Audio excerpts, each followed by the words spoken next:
جب آپ اللہ تعالیٰ کی رحمت اور اللہ کا کرم اور اللہ کی عطا دیکھتے ہیں، اس کے مقابلے میں انسان کی ایفرٹ بہت منیمم ہوتی ہے. اگر ایک انسان کو یہ بیلنس یاد رہتا ہے تو وہ کبھی بھی اسباب کو چھوڑتا نہیں اور وہ کبھی بھی ریلائنس اسباب پر لے کے نہیں جاتا. زیادہ تر انسانیت کا مسئلہ یہی رہا، یا تو بالکل ہی غلط سائیڈ آف ریلیجن اڈاپٹ کیا اور کہا کہ بس اللہ پر توکل ہے اور وہی دے گا اور اسباب اختیار نہیں کیے، یا tilted towards the other side, اسباب پر اتنا بھروسہ کر لیا، اپنی عقل، اپنی ہاتھ کی محنت، اپنی پلاننگ، اپنا کام کرنا، کاروبار کرنا، ان سب پر اتنی ریلائنس ہو گئی کہ اب اسباب پر ہی توکل شروع ہو گیا. We need the balance between these two things. اللہ تعالیٰ نے جب انبیاء کو بھیجا ہے اور جب اللہ تعالیٰ نے انبیاء کو معجزات دیے ہیں، اب وہ تو معجزے تھے نا، اگر آپ غور کریں نا تو آپ کو معجزات میں بھی انبیاء کے رائٹ توکل کی ایک بڑی کمپلیٹ فریمنگ نظر آتی ہے. یعنی آپ پڑھیں گی جب کلاسیکل ٹیکسٹ کو، جب آپ پرانے عربک اسکالرس کو پڑھتے ہیں تو وہ کہتے ہیں کہ اللہ نے انبیاء کے معجزات کو اسباب کے عمل سے جوڑا ہے.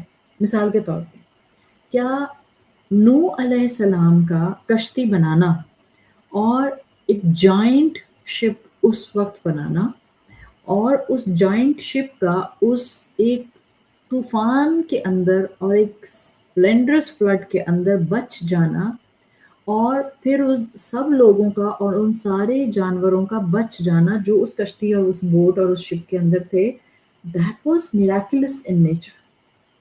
لیکن اس سے پہلے کہ نوح علیہ السلام کو اللہ تعالیٰ میراکلسلی ان کے 80 فالوورز کے ساتھ اراؤنڈ، جن کا ذکر آتا ہے، اور ان سارے پرندوں اور جانوروں کے جوڑوں کے ساتھ جن کو اللہ کے حکم سے نوح علیہ السلام نے اپنے شپ میں ڈالا، اس سے پہلے کہ اللہ ان کو معجزانہ طور پر بچاتے، آپ سورہ ہود کی آیت نمبر 37 میں اللہ کی طرف سے حکم پڑھتے ہیں.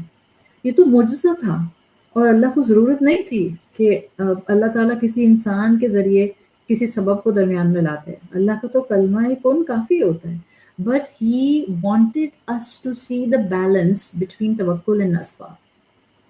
اللہ نے سورہ ہود کی آیت نمبر 37 میں نوح علیہ السلام سے کہا وَاصْنَعِ الْفُلْكَ بِأَعْيُنِنَا وَوَحْيِنَا، ایک کشتی ہماری آنکھوں کے سامنے اور ہماری وحی سے تیار کرو. اللہ چاہتا تو کشتی خود نہیں بن سکتی تھی. اللہ چاہتا تو رات کے وقت کشتی وہاں کھڑی ہو جاتی اور نوح علیہ السلام صبح میں دیکھ لیتے. The human effort was required. It was completely the miraculous thing.